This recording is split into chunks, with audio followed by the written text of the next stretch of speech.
Bienvenidos a un episodio más de Reacciones. Recuerda que estaremos emitiendo desde este estudio de grabación todos los lunes a las 7 de la noche y esperamos que tú también puedas reaccionar con nosotros. Recuerda preparar tu emoji, reaccionar a la pregunta y en esta estructura que te estamos presentando para la guía de estudio de esta semana, tú puedas también usarla y ser de bendición en tu grupo pequeño. El tema de hoy es un día en el ministerio de Jesús. Acompañaremos al evangelista Marcos en la descripción de diversas actividades que el Señor Jesús realizó a lo largo de su ministerio. Una de esas actividades tuvo que ver con el llamado a sus discípulos. Justamente de eso se trata la pregunta que queremos compartir contigo en esta oportunidad. ¿Qué dejaste para seguir a Jesús? ¿Y cómo fue esta experiencia? Déjanos saber en los comentarios. Nos gustará leerte. Quédate con nosotros. Yo soy Roberto. Yo soy Carlos. Y esto es Reacciones.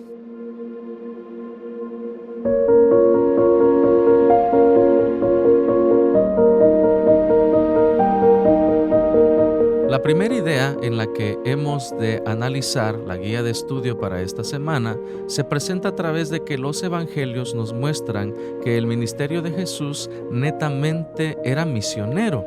Sin embargo, cuando vemos a Marcos nos presenta una etapa dinámica del ministerio de Jesús, una faceta más dinámica. En primer lugar, vemos a un Jesús llamando a sus discípulos y en segundo lugar, lo observamos haciendo milagros. Es por ello que los efectos del ministerio de Jesús, sus acciones comenzaron a notarse inmediatamente, Roberto.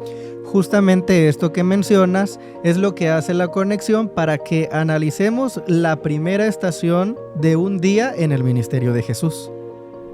Vivimos en una época de revoluciones en los medios de comunicación. A menudo en las redes sociales nos encontramos buscando seguidores. Curiosamente, en el Evangelio de Marcos encontramos a Jesús como un maestro que buscaba seguidores, que buscaba personas para enseñarles acerca de la obra misionera. Él les decía, sígueme. En esta segunda idea queremos compartirte la manera en cómo él llamó a Simón, Andrés, a Santiago y Juan, quienes eran dos parejas de hermanos que fueron encontrados por Jesús mientras trabajaban como pescadores. Marcos nos da la idea de que Santiago y Juan estaban mejor posicionados económicamente. Por otra parte, Simón y Andrés no tanto. Esto nos da la idea de que Jesús llama a los que tienen menos y a los que tienen más de la misma manera. Él tiene el propósito de instruirnos a todos. Otro dato curioso que encontramos en el Evangelio de Marcos es que estos personajes eran seguidores de Juan el Bautista. Por lo tanto, estaban familiarizados con el contexto de su predicación. Él decía que Jesús era el Cordero de Dios que quita el pecado del mundo. Cuando Jesús los llamó, les dijo que lo siguieran, ellos lo dejaron todo por seguirlo a él.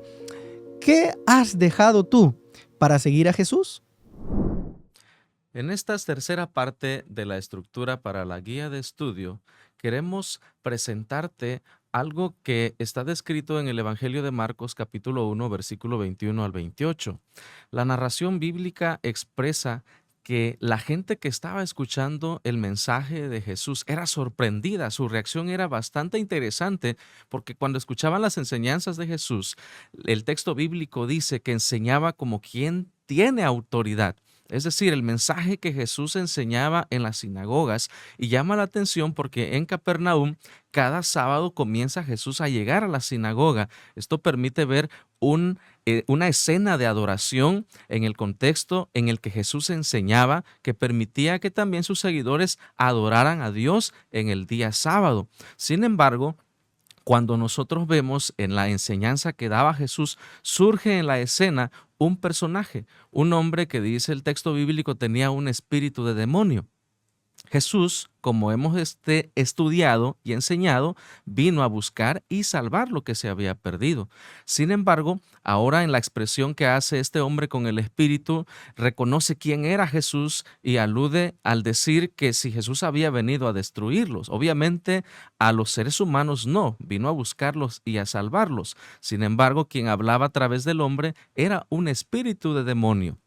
Jesús, en la narración bíblica encontramos que expulsó a ese demonio, pero cuando la gente observa esta escena, comienza a causar gran sorpresa, quieren compartir la noticia, pero Jesús les pide que sean prudentes, que sean discretos, algo que no se pudo controlar con el paso del tiempo y que vimos que la fama de Jesús se expandía.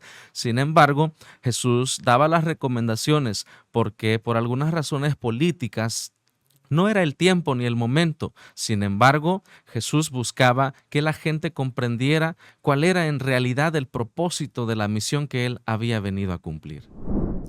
En la idea número 4 vamos a analizar lo que Jesús hacía en el día de reposo. ¿Alguna vez te has preguntado qué hacía Jesús los sábados? Bueno, pues en este viaje donde estamos acompañando a Jesús en un día de su ministerio, vamos a ver la manera en cómo Él ocupaba el tiempo en este día de reposo. En los tiempos en los que a Él le tocó ministrar, habían muchas prohibiciones alrededor del sábado. Sin embargo, Él aprovechaba cada instante para tener compasión de los demás, para ayudarlos. Una muestra de ello se encuentra en el testimonio de la suegra de Pedro a la cual Jesús sanó, justamente en el día sábado. Marcos tiene un propósito muy especial de mostrarnos a un Jesús dinámico. Y como dato curioso, resulta que cuando Jesús sana a la suegra de Pedro, inmediatamente ella se pone al servicio de los demás. El mensaje que el evangelista nos quiere transmitir es que además de que el sábado es un día de restauración, cada vez que Jesús hace algo por nosotros y en nuestro favor, es una nueva oportunidad entonces para servir a los demás y también para compartir acerca de este mensaje de amor. El secreto del ministerio de Jesús se basaba en la oración.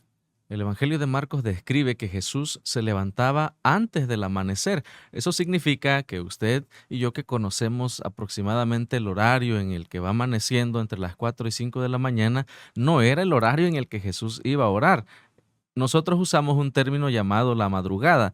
En esta ocasión el texto dice que antes del amanecer, así que podemos llegar a la conclusión de que Jesús iba antes de este horario para poder ir a orar. La Biblia nos presenta a un Jesús que buscaba lugares desérticos, solos, donde en el silencio de la noche Él tenía la oportunidad de encontrarse con su Padre. Gran parte, y por no expresar que todo el ministerio de Jesús, tuvo su éxito en la conexión con el Padre a través de la oración. Ahora, en el ejemplo de Jesús, tú y yo tenemos una gran oportunidad.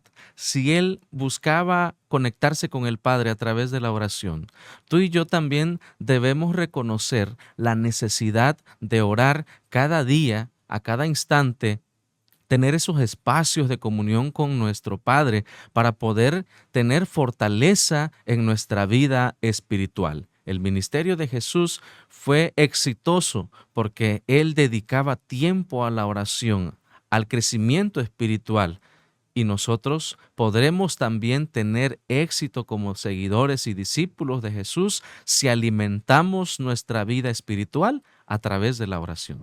¿Y tú, puedes guardar un secreto? Resulta que en el ministerio de Jesús se llegó a encontrar personas que padecían una terrible y temible enfermedad. Se trataba de la lepra, no como la conocemos hoy en día. De hecho, la traducción más probable para el término de lepra en aquel entonces tenía que ver con una terrible enfermedad de la piel. Justamente en el día de trabajo, como un día común y cualquiera en el ministerio de Jesús, al encontrarse ayudando, predicando a las personas, un leproso se le acercó Y la tradición decía que cuando alguien tocaba a una persona en ese estado, se contaminaba, se volvía impuro inmediatamente.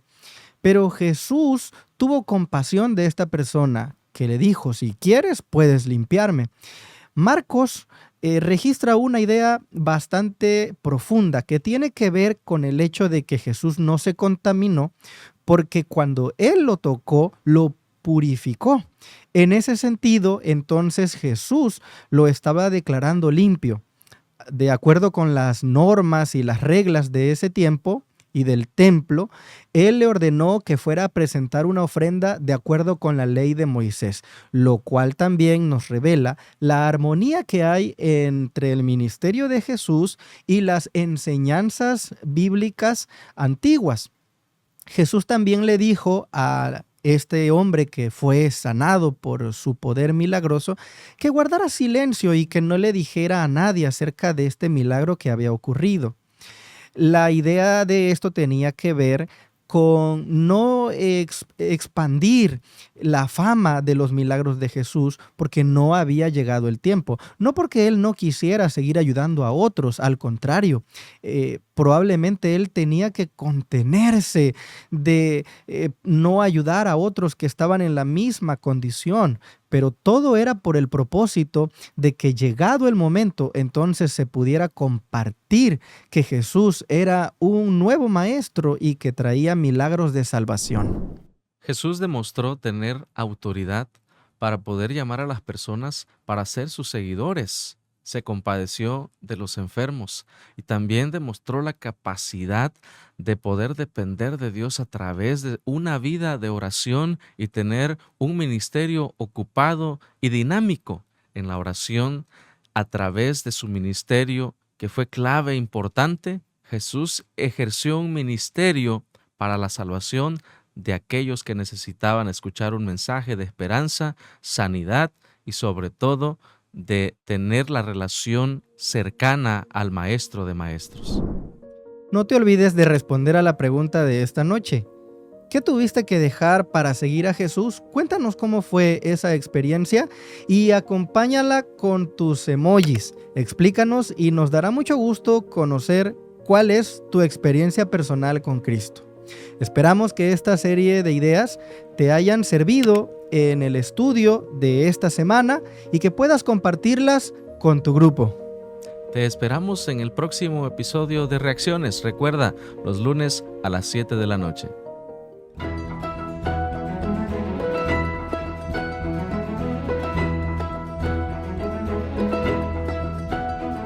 Los grupos pequeños son para unir a la iglesia en favor de los demás.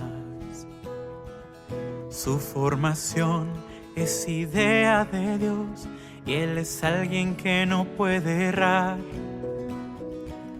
Los grupos pequeños